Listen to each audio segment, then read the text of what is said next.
Hi, my name is Danica Cooley. I am from Thinking Kids Press, and our goal is to help you teach the Bible and Christian history to your kids. And today I want to show you the Bible road trip notebooking journals. So real quick, you can find everything we have to offer over at thinkingkidspress.com. You'll also find the books I've written there. Of course, you can find them at online retailers as well, but Bible Road Trip at this present moment is just available at thinkingkidspress.com.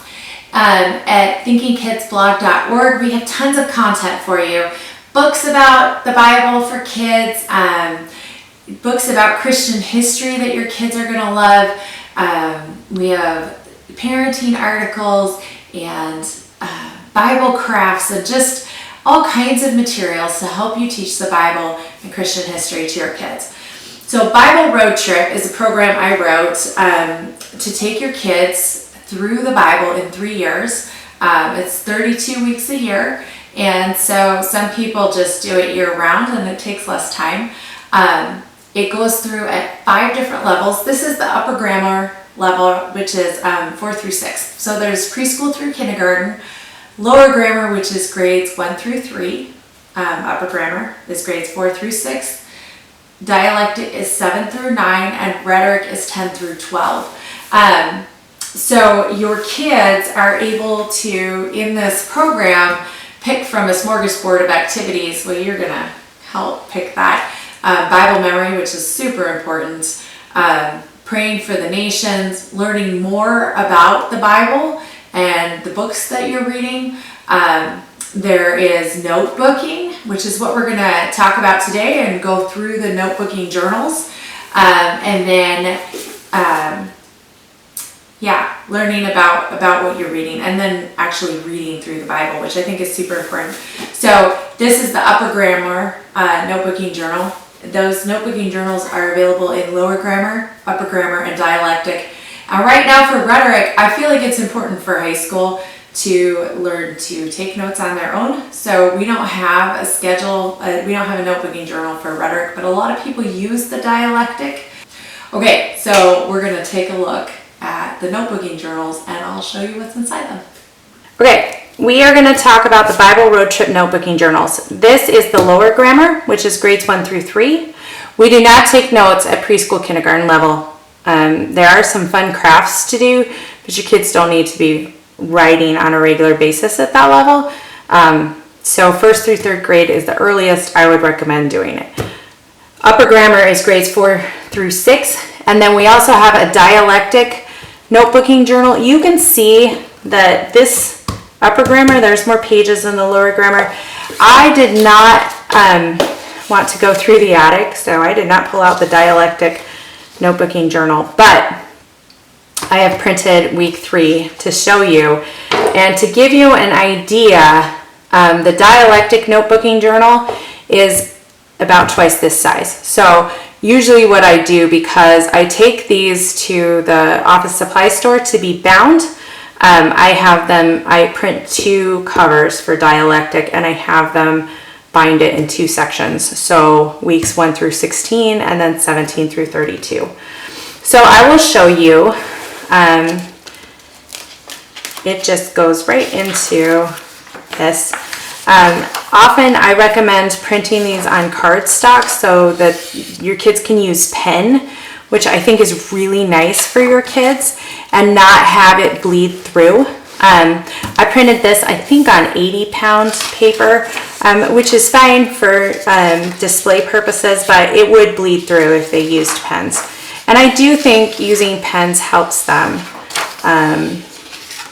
if it's something that you're interested in having them do. So we're going to look through week 3. You can see that, and I use all artwork from just amazing artists. It's all in the public domain. So you can see that the writing lines are appropriate for grades 1 through 3. Here, they are going to copy down their Bible verse. So either Genesis 1:1 or Genesis 27. And the way I did that is because so many kids already know Genesis 1:1. If they already do, then memorize Genesis 1:27. They can draw a picture up here that represents their verse. A lot of kids drawing pictures is a big deal for them. I do not recommend doing the entire notebooking in one day. So you're going to see with the upper grammar, of course, you're going to have lines more appropriate for your 4th through 6th grader. So let's go to week 3 for this. So we'll be all on the same page. Again, there are more pages for 4th through 6th grade. And part of that is because your 4th through 6th grader may have more reading to do than your 1st through 3rd grader, and they are certainly going to have more ability to write about it. So here they have 2 memory verse pages because they have more memory verses. So here is the dialectic. Now again, I did not bind this, but I wanted to show you. Here is their page for Bible verses. They have more Bible verses. They can write at a smaller level. Notice the difference in sizes. This is more like college ruled. This is more like wide ruled, and this is definitely your line width for 1st through 3rd graders. So they're just going to write their Bible verses down. Now, if you have the Bible memory verse cards and you want to skip the copy work, you can.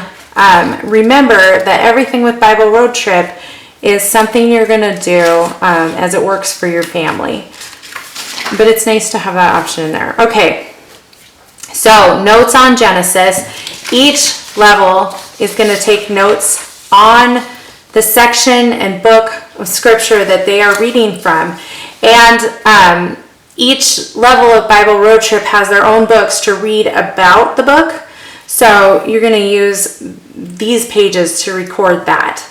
So you're going to read about Genesis chapters 1 through 11, which is primeval history. They're going to talk about what it is. So there's a little vocab thing there. They're going to take notes on what they've learned. And then there's room to make pictures. Pictures, again, can be really important. These pictures do not have to make sense to you. They have to make sense to your child. So just keep that in mind. This is their notebooking journal. It might get creative.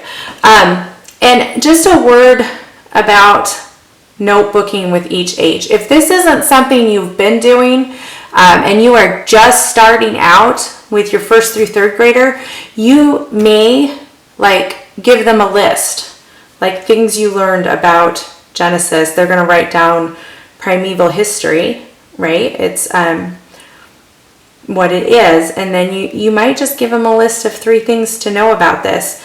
It was history before dates, and that might be all they write down is history before dates. And then maybe in 3 or 4 weeks they can make a full sentence, and you might still be dictating it to them, but and you may dictate them a sentence to them like God created the earth, right?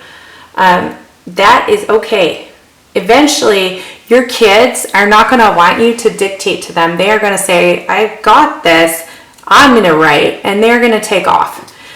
So just trust the process of notebooking or journaling. Just trust that as you help your children, and remember when they're little, actually forming letters is painful. And they're using that fine motor memory, and they are using muscles that they're not used to using. They're used to jumping and running, and to hold the pencil, I remember it used to hurt. So just be easy on them. And by the time you get to week 16, you're going to start seeing a different quality of work. And this is a process. It is a journey. So in dialectic, you're going to have another page of notes. Here's a place to record flood stories. One of the things that's talked about in the Baker Illustrated Guide to the Bible, that is not the right name, but it's close, is about different flood stories in different cultures. So they can record about that and what does covenant mean.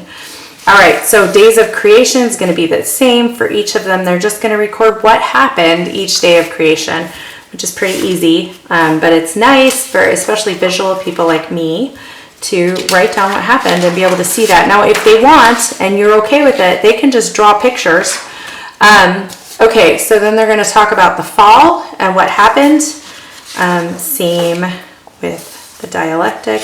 The Tower of Babel. Again, this is lower grammar, upper grammar. Dialectic, you can see it's the same pictures, but a little different content about what they're writing about. Okay, here's where it gets really different. So this is going to be prayer for the nations for lower grammar, and upper grammar is going to be Israel. So they're going to read their section in Window on the World and come up with 3 things to pray for. For dialectic, there is a 2-page research project for each week. This week it's going to be on ziggurats. So they're just going to use the internet with your supervision. And I really like Net Nanny. There's also Covenant Eyes. There's ways to help keep your kids safe on the internet, but you want to know what they're doing too. And you can look it up with them, or you can watch a little video on YouTube. You can do this however you want, but do a research project, and then they're going to take notes on what they learned about ziggurats and how they're used. This particular architectural device is used all over the world, and it means something in different areas of the world. I know this is El Castillo in Chichen, Itza, and on my honeymoon we went to El Castillo, which was fascinating. It is something the Mayans built, and up here they sacrificed people. And I made it to about here and realized I am very afraid of heights. And my husband went all the way to the top, and he was teeny tiny. So ziggurats are something that are used for worship. They're generally used in religious ceremonies. And your kids are going to learn about that, and it relates to the Tower of Babel. Then for dialectic, usually for dialectic and rhetoric, there's 3 prayer focuses each week. So here we have Israel, Lebanon, Palestine. Often these relate to what's going on with lower grammar and upper grammar, but not always. So they have the 3 pages. They can write a little bit about what they learned, and then 3 things to pray for. Okay, so, and you'll notice for lower grammar and upper grammar, they just have 3 things to pray for the country. And I will just flip through here real quick so you can kind of see what these notebooking journals are like. Again, there's great artwork that's in the public domain from all over. And I think it's really neat to be able to see visually artwork that pertains to the Bible, archaeological sites that pertain to the Bible. And again, but I haven't mentioned this. This artwork, one of the things that I avoid is depictions of Christ. So if you feel like that would violate the 2nd commandment, you can rest easy. I also avoid depictions of angels and demons. And it's not that that's wrong, it's just that, I want that to be a decision you make for your kids. I also avoid depictions of people that are not wearing clothing, which is a lot harder than you would think with biblical artwork. So some of the artwork might be cropped, and that may be why. So if you go and look at the full picture and it has somebody who's not wearing a shirt in it, well, I cropped it for that reason. So just be aware that may occur. But anyway, there is some amazing art that doesn't include those elements. Your kids are going to enjoy it. My kids used to like to take a fine line permanent marker and like outline each picture, and I thought that was kind of cool because they got to know the artist, and you'll see the artists are down here. So this is something that you can also talk about with your kids, and they can learn a little bit about art history. Obviously it's not in order, and there's no discussion of the use of light and form, but they're going to start identifying, like I can tell just by looking at this is an early medieval piece. It's probably from an illuminated book. It's from the World Chronicle, and they're going to be able to look at that and know that this is from this time period. I can see that this is a watercolor. I know that it's by Tissot, who did so many of these biblical watercolors, and he was 1836 to 1902. So I know he was late 19th century, and they're just going to learn stuff like that. And then, of course, you're going to see stuff from the 1600s that's going to use lots of dark and lots of light and have these close-ups of figures, and they're just going to start to identify that. So I think that's kind of a cool side effect of the notebooking journals. Okay, so that is a look inside of the Bible Road Trip notebooking journals, and I hope it was helpful.